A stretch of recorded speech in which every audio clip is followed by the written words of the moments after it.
ಇನ್ನು ಅಬ್ದುಲ್ ರಜಾಕ್ ಕೂಡ ಇದಕ್ಕೆ ಸಂಬಂಧಪಟ್ಟಂಗೆ ಮಾತಾಡಿದ್ದಾರೆ. ಅವರು ಕೂಡ ಒಂದಿಷ್ಟು ಕಿಚ್ಚು ಹಚ್ಚುವಂಥ ಕೆಲಸ ಮಾಡಿದ್ದಾರೆ. ದಸರಾ ಹಬ್ಬ ಹೆಂಗೆ ಧಾರ್ಮಿಕ ಹಬ್ಬ ಆಗುತ್ತೆ ಅಂತ.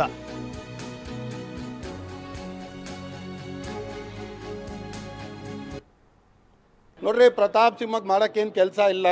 ಇವಾಗ ಅವ್ರು ಟಿಕೆಟ್ ಕೊಡಲಿಲ್ಲ, ಅವರೇನು MP ಅಲ್ಲ. ಇವಾಗ ಮೀಡಿಯಾದಲ್ಲಿರಬೇಕು ಅಂತ ಸುಮ್ಮನೆ ಈ ಥರದೊಂದು ಮಾತುಗಳನ್ನು ಎತ್ತಿ ಇದು ಮಾಡ್ತಾರೆ. ನಾನು ಇವ್ರಿಗೆ ಒಂದೇ ಒಂದು ಪ್ರಶ್ನೆಯನ್ನು ಮಾಡ್ತೀನಿ. ಯಾವ ದೇವಿಗೆ ನೀವು ಯಾವ ಆಸನದ ಮೇಲೆ ಕುಂಡ್ರಿಸ್ತಿರೋ ಆ ಅಂಬಾರಿಯನ್ನು ಕಟ್ಟುವವನು ಒಬ್ಬ ಮುಸಲ್ಮಾನ.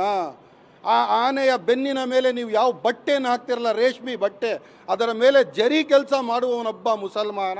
ಆ ಆನೆಗೆ ತರಬೇತಿ ಕೊಟ್ಟು ಆಹಾರ ಕೊಟ್ಟು ಅದಕ್ಕೆ ಆರೋಗ್ಯವಂತವಾಗಿ ಇಡೋದಕ್ಕೆ ನೋಡ್ಕೊಂಡು ಹೋಗುವ ಒಬ್ಬ ಪಶು ವೈದ್ಯ ಮುಸಲ್ಮಾನ. ಎಲ್ಲೆಲ್ಲಿಂದ ಅಂತ ನೀವು ಮುಸಲ್ಮಾನರನ್ನ ತಡಿತೀರ್ರಿ? ಈ ರಾಜ್ಯ ಸರ್ವ ಜನಾಂಗದ ಶಾಂತಿಯ ತೋಟ. ಇಲ್ಲಿ ಹಿಂದೂ, ಕ್ರೈಸ್ತ, ಮುಸಲ್ಮಾನ, ಪಾರಸಿಕರ ಉದ್ಯಾನ, ಪಾರಸಿಕರ ಜೈನರ ಉದ್ಯಾನ ಅಂತ ಹೇಳ್ಬಿಟ್ಟಿದೆ. ಈ ಉದ್ಯಾನವನ್ನು ಸ್ಮಶಾನ